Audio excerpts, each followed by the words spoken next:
mu bufunze. Obufumbo bwa Mut'a buli mu mateeka, muganda wange ow'ekitiibwa, buli mu mateeka. Tugambye mu Surati Nisa 23 Katonda alina emiteeko gy'abantu bagaana nti tuteekeddwa kubeera nga tubawasa bamama baffe, abaana baffe ab'obuwala n'abalala.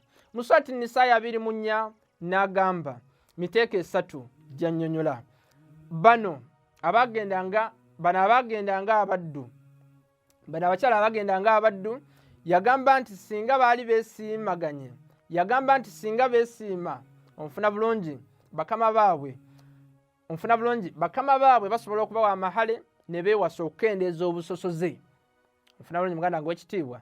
Ekyokubiri ne tugamba nti omuteeko ogwokubiri ogw'obufumbo gwegwo ogutaliiko gwegwo ogw'okugamba nti wasiza ono omukyala lubeerera, tekuli kaseera kagere. Omuteeko ogwokusatu ogw'obufumbo gwegwo nga yetulabye nga mu Surati Nisa aya 24 era nga tukozesa n'ebitabo by'abaganda baffe abasunni. Kati nga gwe tulabye nikahuli Mut'a, obufumbo obwakaseera nga kagere mu Surati Nisa 24 era nga tweyambisa n'ebitabo by'abaganda baffe abasunni nga Faziri-Lectures Fakhraz volume 3 page 2 nga yonnyola Surati Nisa 24 n'ebitabo ebirala. Ne tugamba nti Khalifa Umar yajjawo etteeka lya Allah subhanahu wa ta'ala. Ne tugamba nti Khalifa Umar yajjawo etteeka lya Allah subhanahu wa ta'ala erikwatagana obufumbo bwa Mut'a.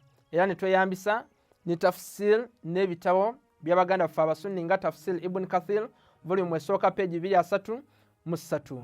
Ne tugamba abamu kye beekwasa nti hadisi ye Khaybar onfuna bulungi bintu bibiri nabbi byagaana. Ennyama y'endogoyi nti bintu bibiri nabbi byagaana, ennyama y'endogoyi n'obufumbo bwa Mut'a. Tugambye nti hadisi tejjaawo aya. Onfuna bulungi aya yeteekeddwa okujjawo aya nga tugambye mu Surati Al-Baqara aya 16. Abamu ne bagamba nti Surati Al-Mu'minun aya ey'okuna n'ey'okutaano mbu yejjawo eri ssuula erimu obufumbo bwa Mut'a Surati Nisa aya 24. Tugambye Surati Al-Mu'minun gye beekwasa nti ejjawo eri aya eya Mut'a. Surati Al-Mu'minun ekkira Mekka nga nabbi tannaba kusenguka. Essuula erimu aya ekwatagana ne Mut'a, obufumbo bwa Mut'a obwakaseera ekkira Madina nga nabbi amaze okusenguka. Obumu ku bulombolombo bwa Mut'a bwe buno wammanga. Omukyala wabanga yafumbirwa mu bufumbo bwa Mut'a obwakaseera tateekeddwa kubeera na musajja mulala yenna okuggyako ono omusajja we eyamuwasa. Onfuna bulungi muganda wange ow'ekitiibwa. Era inikesa akadde kaabwe kaweddeyo ateekeddwa okutuula emyezi 2 kye tuyita idda period okutegeera ali lubuto oba tali lubuto. Wabanga ali lubuto omwana we ono gwazadde alinako sheya ku byobugagga bya kitaawe, asikira ku byobugagga bya kitaawe. Ekyokubiri obufumbo bya bantu bakulu. Onfuna bulungi tuve ku bino ebyogerwa simanyi osobola okuwasa omwana ow'omwaka ogumu ebintu ebitategeerekeka bwe bityo bubeera mu bantu bakulu. Onfuna bulungi omwana ng'akyali wansi wa kitaawe nga taata we yamulabirira tuteekeddwa kumuwasa mu bufumbo bwa Mut'a.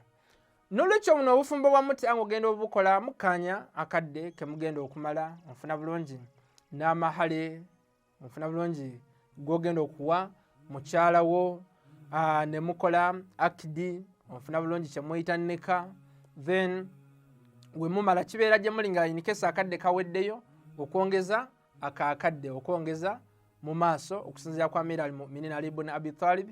Agamba nti we mukongeza mu maaso akadde ako nga temwesanze mu buzibu, tekirina buzibu, kye kisinga okubeera nga kirungi. Nsaba Allah subhanahu wa ta'ala atwongere okufumiitiriza mu ddiini yaffe, atufuule abantu abalowooza okusingako okugoberera bammaseeka buli kye bagambye. Wassalamu alaikum warahmatullahi wabarakatuhu.